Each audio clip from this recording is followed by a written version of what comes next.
এখানে কি হচ্ছে?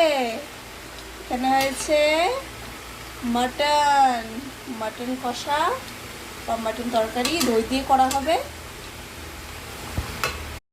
এখানে হয়েছে মাছ ভাজা, এটাকে মাছ তরকারি হিসাবে রান্না করতে পারি আমরা, দেখি কি হয়। এখন মাত্র স্টার্টিং। রেড,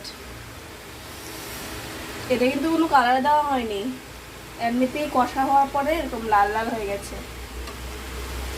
রান্না শুরু করলেছস?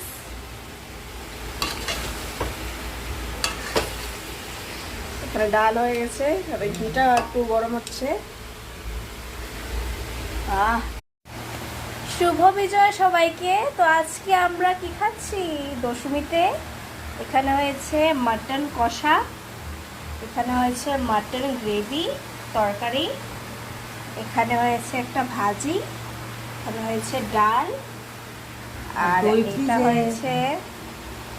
হয়েছে মাছ। এটা প্লেটে ভরানো হয়ে গেছে, এখানে আমার প্লেট। তো আজকে আমাদের এইসব আইটেম। তো আপনাদের আইটেম কি কমেন্ট বক্সে জানিবেন। আর শুভ বিজয় সবাইকে।